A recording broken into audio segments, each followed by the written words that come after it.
আমি শুনেছি যে গেমিং করে অনেকে আর্নিং করছে। আচ্ছা, তো আমি আশা করি হয়তো আমার ছেলেও গেমিং করে আর্নিং করবে, এটা আমার বিশ্বাস। Was it the voice? Was it the fire burning in me? All of the noise turned into choirs of harmony. Left me with the pieces of forever that you broke. But since you left me alone, I've been high.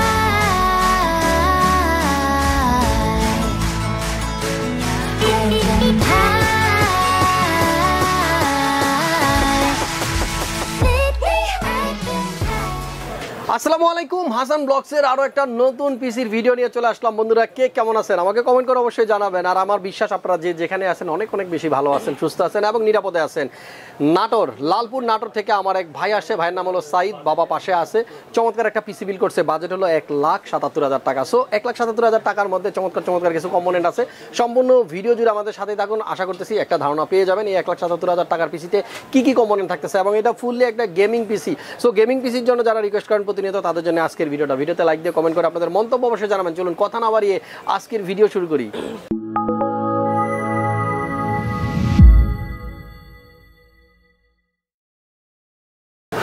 So friends, যার কথা বলতেছিলাম এই হলো বড় ভাই সাইদ ভাই। কেমন আছেন ভাই আপনি? আসসালামু আলাইকুম। ওয়ালাইকুম আসসালাম, আমি অনেক ভালো আছি। আচ্ছা, নাটোর কোন জায়গায় আপনার বাসা? নাটোর লালপুর থানাতে আমার বাসা। আচ্ছা, ঠিক আছে। আপনি কি করেন এমনি বেসিক্যালি? আমি এমনিতে আউটসোর্সিং করতাম, পাশাপাশি গেমিং করি। আচ্ছা। তো গেমিং এর পর আমার খুবই ভালো লাগে কাজ করে, এজন্য আসলে এই পিসিটা বিল্ড করা। আচ্ছা, স্ট্রিমিং করবেন নাকি? হ্যাঁ, স্ট্রিমিং করব। ওকে, এজন্য আশা করি সবাই দোয়া করবেন আমার জন্য। অবশ্যই অবশ্যই দোয়া করবেন, অনেক বেশি দোয়া থাকবে ভাইয়ের জন্য। পাশে আঙ্কেল দাঁড়িয়ে আছে, বাবা তো নাকি?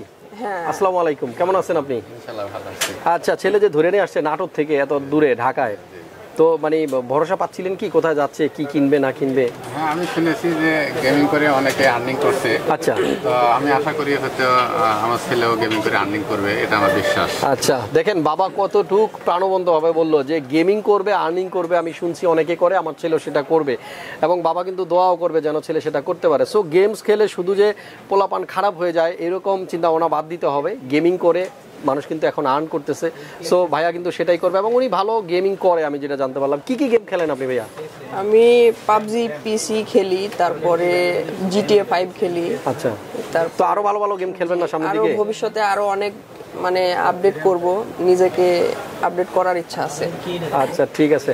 সো বাবা তো পিসি কিনতে বলছেন, টাকা দিয়ে দিল, কিনে নিলেন 1,77,000 টাকা, অনেক অনেক টাকা। সো বাবা যেটা চাবে আপনার কাছে সেটা তো দিতে প্রস্তুত আছেন নাকি? ইনশাআল্লাহ চেষ্টা করব বাবা। ওকে, সো আমার ভিডিওর মধ্যে আমি যেটা বলি সবসময়, বাবা মা চাওয়া মাত্রই কিন্তু আমাদের স্বপ্নগুলো পূরণ করে দেয়। আর বাবা মার স্বপ্নগুলো বাবা মা কখনো বলে না, সেটা কিন্তু এইখানে জমা থাকে। আমাদের সন্তান হিসেবে আমাদের দায়িত্ব বাবাদের স্বপ্নগুলো না বলার পরেও আমাদের সেগুলো পূরণ করে দেওয়া। এবং আমার একান্ত বিশ্বাস আছে সাইদ ভাই সেটা সম্পূর্ণভাবে করে দেখাবে। নাটোর থেকে কে কে আমার ভিডিও দেখতেছেন অবশ্যই এই ভিডিওতে কমেন্ট করে জানান। আর হাসান ভাই প্রত্যেকটা কমেন্ট কিন্তু পড়ে। অনেকে মনে করেন যে হাসান ভাই রিপ্লাই দেয় না, প্রত্যেকটা কমেন্ট হাসান ভাই পড়ে। সবাইকে অ্যান্সার দেওয়াটা পসিবল হয় না। তো যাই হোক, খুব ভালো লাগলো। 1,77,000 টাকা দিয়ে ভাই একটা পিসি বিল করে নিছে। আর বর্তমান বাজারে গ্রাফিক্স কার্ডের ভিতর তো আগুন লেগে আছে, আপনারা সবাই জানেন।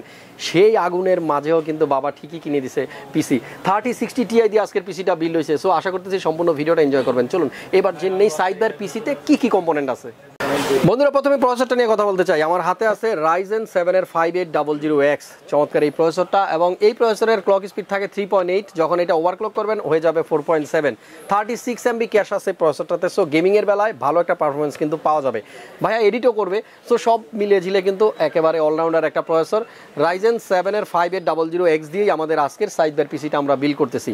স্ক্রিনে কিন্তু প্রাইস দেওয়া আছে। সো বাসায় থাকলেও আপনারা কিন্তু আইডিয়াটা নিয়ে নিতে পারবেন যে কত দিয়ে বর্তমানে 5800X কিনা যায়। আমাদের আজকের পিসির সেকেন্ড কম্পোনেন্ট র্যাম। আমার হাতে দেখতে পাচ্ছেন কোর্সায়ারের নতুন দুইটা র্যাম, এবং জানি না দেখা যাচ্ছে কিনা, এই র্যামটার নাম হচ্ছে ভেনজেন্স 8GB RS। আমি আগেও বলেছি নতুন দুটা র্যাম বাজারে আসছে, একটা RS এবং একটা RT। আমাদের কাছে RSটা অ্যাভেলেবল আছে। যাদের মাদারবোর্ড AMDর তারা চাইলে এই RSটা নিতে পারবেন। এটা ইন্টেলও কাজ করবে, এএমডির মাদারবোর্ডও কাজ করবে, বাট আরটি লেখা যে সমস্ত র্যামগুলো পাওয়া যাবে সেই র্যামগুলো কিন্তু শুধুমাত্র এএমডি বোর্ডের জন্য ডিজাইন করা। যাই হোক, আমাদের আজকের বিল্ডে থাকবে 16GB কোরসায়ারের 2টা 8GB র্যাম এবং মেগাহার্টজ হলো 3200। চমৎকার এই পিসিতে কিন্তু আমরা এসএসডি ইউজ করেছি 970 ইভো প্লাস। আমার হাতে আছে 500GB 970 Ivo plus NVMe M.2 কিন্তু আমরা আজকে ইউজ করেছি। এক্সট্রা কোনো হার্ড ডিস্ক আমাদের আজকের বিল্ডে ইউজ করা হয়নি। আমাদের আজকের বিল্ডের সাথে যে মাদারবোর্ডটা আমরা নিয়েছি সেটা হলো গিগাবাইটের X570UD, একটা ATX মাদারবোর্ড এবং PCIe 4.0 কিন্তু এই মাদারবোর্ডটাতে রেডি আছে। চমৎকার একটা পিসি বিল্ড হয়েছে, যেহেতু ATX বোর্ড সম্পূর্ণ কেসটা কিন্তু একেবারে ফুলফিল হয়ে গেছে। আমাদের আজকের বিল্ডে একটা গ্রাফিক্স কার্ড আছে গিগাবাইটের RTX 3060 Ti। আমি আগেই বলেছি আপনাদেরকে আজকের কার্ডটা হলো 3060 Ti। চমৎকার এই গ্রাফিক্স কার্ডটা আছে এবং এটা কিন্তু 2টা ফ্যান সহ 2x ফ্যানের একটা কার্ড, যেটা 8GB GDDR6 এর গেমিং এবং এডিটিংয়ের বেলায় সম্পূর্ণভাবেই কিন্তু একটা ভালো সাপোর্ট দিবে এই গ্রাফিক্স কার্ডটা। আমাদের আজকের বিল্ডের সাথে একটা লিকুইড কুলার আমরা ইউজ করছি, এখানে ডার্ক ফ্লাশের 2 ARGB DX240। চমৎকার এই লিকুইড কুলারটাও কিন্তু পিসির মধ্যে ইনস্টল করা আছে। যাদের বাজেট ভালো থাকবে তারা এখানে চাইলে কোরসায়ার অথবা আরও দামি দামি কিছু লিকুইড কুলার আছে সেগুলো ইউজ করতে পারেন। আমাদের আজকের বিল্ডের সাথে পাওয়ার সাপ্লাই হিসেবে আমরা নিয়েছি DA700 ডিপ কুলের একটা পাওয়ার সাপ্লাই, যেটা 80+ বোন সার্টিফাইড এবং 700 ওয়াটের। যাই হোক, আমাদের আজকের বিল্ডের সাথে একটা কম্পিউটার কেস আমরা নিয়েছি, যেটা এনটেকের এবং ইন্ট্রোতে অলরেডি আপনারা দেখেছেন, দেখতে কিন্তু বেশ চমৎকার লাগতেছে। সামনে 3টা ফ্যান দেওয়া আছে 8GB এবং ব্যাক সাইডে একটা 9 8GB এক্সজস্টের জন্য ফ্যান দেওয়া আছে। আর এয়ারফ্লোর জন্য কিন্তু সামনের এই জায়গাটা ফাঁকা রাখা আছে যাতে করে ইজিলি বাতাস ভিতরে ঢুকতে পারে। উপরের দিকে তাকালে দেখবেন লম্বা একটা এয়ারফ্লোর জন্য মেশ ফিল্টার কিন্তু দেওয়া আছে এবং পোর্টগুলোও একটু দেখেন, এখানে USB 3.0 2টা পোর্ট আছে, USB 2.0 নাই। একটা হেডফোন এবং মাইক্রোফোনের জন্য আলাদা আলাদা পোর্ট আছে এবং পাওয়ার সুইচ এবং LED লাইট কন্ট্রোলিংয়ের জন্য আলাদা সুইচ। যাই হোক, চমৎকার একটা বড় সড়ো এবং ভালো বিল কোয়ালিটির একটা কম্পিউটার কেস। এই কেসটার মডেল নাম্বার হচ্ছে আপনার এনটেক পুলাক্স DF600। যাই হোক, আমাদের আজকের বিল্ডের সাথে কিবোর্ড আছে, একটা মেকানিক্যাল কিবোর্ড আমার হাতে দেখতে পাচ্ছেন র্যাপো ব্র্যান্ডের। এটা কিন্তু একটা gaming RGB mechanical keyboard, model number হচ্ছে র্যাপো V500 Pro।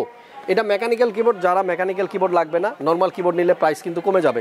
আমাদের আজকের বিল্ডের সাথে একটা মাউস আছে অরাসের M2 এবং আপনারা সবাই জানেন এই মাউসটা গেমিংয়ের জন্য খুব ভালো একটা পারফরমেন্স দেয়। সো ভাইয়া কিন্তু অরাসের M2 মাউসটাই নিছে। সো বন্ধুরা, এই হলো কম্পোনেন্ট। আমাদের আজকের পিসির বাজেট 1,77,000 টাকা 3060 Ti কার্ড দিয়ে। যাদের এরকম বাজেটের পিসি লাগবে তারা চাইলে এই পিসিটার মতো একটা পিসি বানাতে পারবেন। কারো যদি ইচ্ছা হয় এখান থেকে কিছু রিমুভ করতে পারবেন, চাইলে কিছু অ্যাড করতে পারবেন, আপনার মনের মতো করে সাজিয়ে আপনি একটা পিসি বিল করে নিতে পারেন। সেজন্য আসতে হবে Multiplan Center, level 7, 75657 holding number, Creatus computer, Multiplan Center. আর মাল্টিপ্লান সেন্টার হলো ওয়ান অফ দ্য বেস্ট এবং biggest ICT market in Bangladesh. So আসেন, অন্যান্য জায়গায় যাচাই করেন, ফাইনালি মনে হলে আমাদের কাছ থেকে এটা পিসি নিয়ে যাবেন। হাসান ভাই সবসময় ট্রাই করে একটা আপডেট ভিডিও দিয়ে প্রতিদিনের প্রাইসটা প্রতিদিন আপনাদেরকে জানিয়ে দিতে। ভিডিও ভালো লাগলে লাইক দিয়ে দিন, কমেন্ট করে মন্তব্য জানান। আর যদি এখনও আপনি আমার চ্যানেলটা সাবস্ক্রাইব না করে থাকেন, hit the subscribe button now and নোটিফিকেশনটা অন করে দিন, যাতে করে আমার প্রত্যেকটা ভিডিও না মিস হয়। দেখতে দেখতে ভিডিওর একেবারে শেষ প্রান্তে চলে আসলাম। দেখা হচ্ছে পরবর্তী ভিডিওতে ভিন্ন কোনো বিষয় নিয়ে। সে পর্যন্ত সবাই ভালো থাকুন, সুস্থ থাকুন আর নিরাপদে থাকুন। আল্লাহ হাফেজ।